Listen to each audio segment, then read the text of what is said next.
श्री कृष्णा, राधे राधे।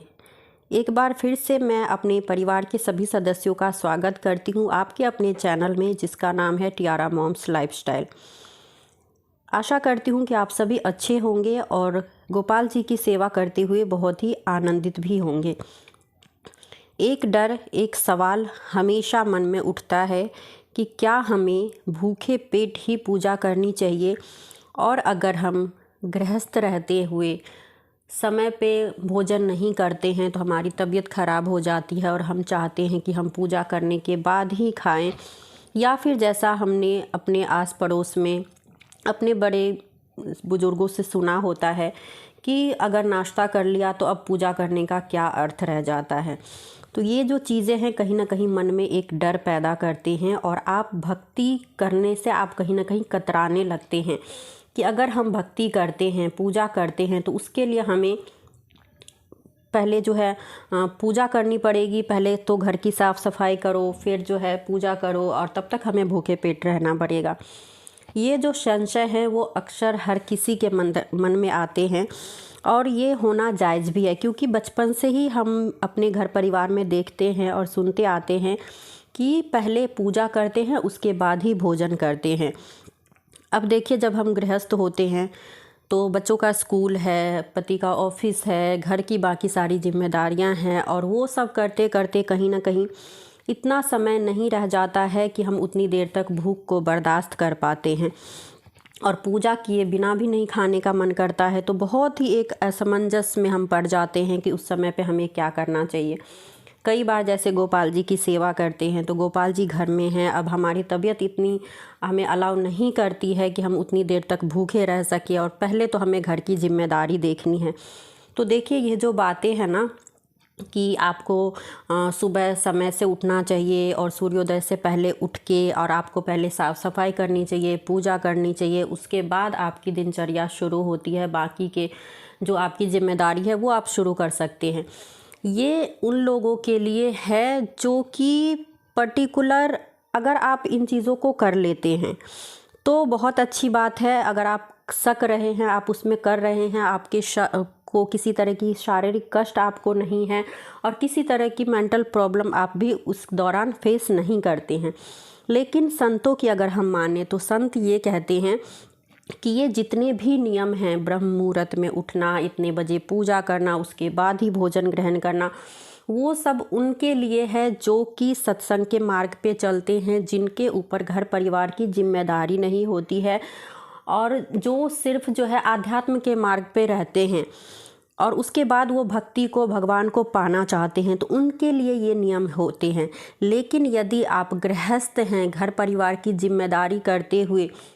आप भक्ति को करना चाहते हैं, प्रभु की सेवा करना चाहते हैं, तो उनके लिए सिर्फ इतना ही काफ़ी है कि आप 24 घंटे में से कुछ समय निकाल के प्रभु को याद कर लें। उनकी जितनी सेवा आपसे बन पाती है, 2 मिनट की, 4 मिनट की, 5-10 मिनट की, तो वही काफ़ी होती है। सबसे पहले तो आप देखिए, इतना जितना मैं अभी तक समझ पाई हूँ कथा वगैरह सुनने के बाद,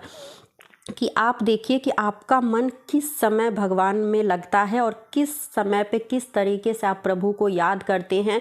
तो आपको लगता है कि अभी जो है आप पूरी तरीके से प्रभु से मिल चुके हैं। आप जो भक्ति कर रहे हैं, जो भजन आपकी ज़ुबान पे आ रही है, उसका एक एक शब्द का अर्थ निकल के आ रहा है।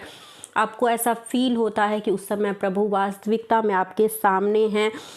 और मन जो है बिल्कुल शांति से सिर्फ और सिर्फ भजन में किस समय लगता है। वो भले ही 1 मिनट का समय हो सकता है, लेकिन अगर 1 मिनट भी आपने 24 घंटे में से ऐसा दिया है ना, तो उस दिन वो जो 1 मिनट है ना, वो आपके 24 घंटे के बराबर जो है उस टाइम पे आपकी भक्ति हो जाती है, अगर आपने शांत मन से सिर्फ जो है उस टाइम पे प्रभु को याद किया है। परंतु यदि वहीं पे आप उठते हैं, घर की इतनी सारी जिम्मेदारियां हैं, आप चिढ़े पड़े हैं, एकदम से बहुत ज़्यादा परेशान हैं कि कब ये सब काम ख़त्म होगा, कब ये करूँगी, कब मुझे पूजा करना है, एकदम चिढ़े पड़े हैं, आप जो है भूख से परेशान हैं, आपके किसी तरह का कष्ट हो रहा है, आपको भूख से सर दर्द हो रहा है या किसी तरह की परेशानी हो रही है, और आप वेट कर रहे हैं कि आप सभी काम ख़त्म करेंगे, उसके बाद आप पूजा में जाएंगे, फिर फटाफट से जो है प्रभु को स्नान कराते हैं, उनको भोग देते हैं, और उसके बाद आप बैठ जाते हैं तुरंत अपने भोजन के लिए। अब आप उस समय आप देखिए देखिए कि इतनी जो आपने हड़बड़ाहट में इतना कुछ आपने किया है और जो प्रभु के साथ जो आपने समय बिताया,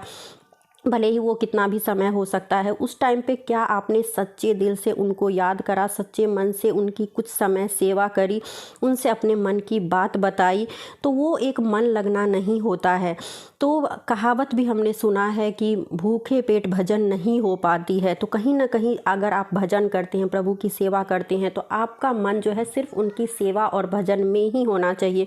अब आप ऐसे तो प्रभु को स्नान करवा रहे हैं, उन्हें भोग करवा रहे हैं, लेकिन आप अपने पेट दर्द से परेशान है, भूख से परेशान है, आपके मन में जो है बार बार अपना अपना भोजन ही याद आ रहा है कि कब मतलब ये सब मैं ख़त्म करूं और उसके बाद जो है भोजन कर लूं तो मेरा मन जो है शांत हो जाए। तो ये किसी प्रकार की भक्ति नहीं होती है गृहस्थ जीवन में रहते हुए। अब देखिए, ये सब कहने का मतलब ये भी नहीं है कि मैं आपको ऐसा कह रही हूँ कि आप पहले खाना खा लो उसके बाद पूजा करो। आप कोशिश कीजिए कि आप जो भी आपका समय है, आप समय पे बच्चों को भी स्कूल भेज सके, आपका जो घर का समय है, साफ़ सफाई है, वो भी आप समय पे कर सके। और उसके बाद आपको जो है जितनी देर में आपको भूख लग जाती है, जो आपके नाश्ते का टाइम होता है, उससे पहले आप पूजा भी कर सके। लेकिन अगर किसी कारणवश आपको शारीरिक कष्ट होता है, आपको परेशानी होती है, आप नहीं कर पाते हैं,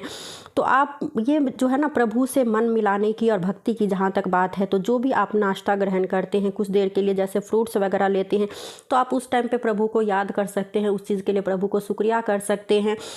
और उनको पहले वो भोग समर्पित करके उसके बाद आप ग्रहण करते हैं, तो वो भी एक प्रकार की सेवा ही होती है। कहने का मतलब है कि प्रभु सिर्फ आपके भाव देखते हैं कि आप अपने 24 घंटे में से कितना समय उनको देते हैं, कितनी देर उनको याद रखते हैं, कितनी बार उनको जो जीवन उन्होंने आपको दिया है, जितनी सारी सुख सुविधाएं आपको दी है, उसके लिए कितनी बार उनका धन्यवाद करते हैं। गृहस्थ जीवन में अगर हमने 24 घंटे में से 10 मिनट भी उनकी भक्ति के लिए निकाला है, उनको याद करने के लिए निकाला है और सच्चे दिल से उनको याद करके पूरी तरीके से भक्ति में लीन हो जाते हैं, तो इतनी जो है सेवा काफ़ी होती है। और प्रभु सिर्फ हमारे भाव के भूखे हैं, ये मैं हमेशा कहती हूँ। हमारा मन कैसा है वो देखते हैं, ना कि वो देखते हैं कि ये बंदा जो है नहा धो के सज सवर के कैसे जो है डेली जल चढ़ाने के लिए आ रहा है, डेली मेरी सेवा कर रहा है। कहने का भाव सिर्फ इतना है कि जो भक्ति है वो अपने आत्मा को परमात्मा से मिलाने का मार्ग है। इस प्रकार हमारी भक्ति होनी चाहिए, हमारा मन उस टाइम पे इतना शांत होना चाहिए कि हम पूरी तरीके से अपने आप को प्रभु को समर्पित कर देते हैं, सिर्फ उनका नाम भजते हैं, उनके जो है उनसे बातें करते हैं, उनसे लाड लगाते हैं, तो यही एक सच्ची भक्ति होती है। अगर आप भूखे प्यासे रहते हैं लेकिन मन ही आपका नहीं लगता है, आप जो है अपने शारीरिक कष्टों से परेशान रहते हैं, भूख के कारण आपके पेट में दर्द हो रहा है, सर में दर्द हो रहा है, लेकिन ज़बरदस्ती आप जो है मंदिर में बैठे हुए हैं, प्रभु के सामने बैठे हुए हैं और जो उनकी रूटीन है वो सिर्फ आप फॉलो कर रहे हैं कि किसी भी तरीके से ये कार्य की तरह आप उसे लेते हैं कि ये काम खत्म हो उसके बाद जो है आप भोजन करें, तो ये कोई भक्ति नहीं होती है। उम्मीद करती हूँ कि आप समझ पा रहे होंगे और वीडियो अगर पसंद आया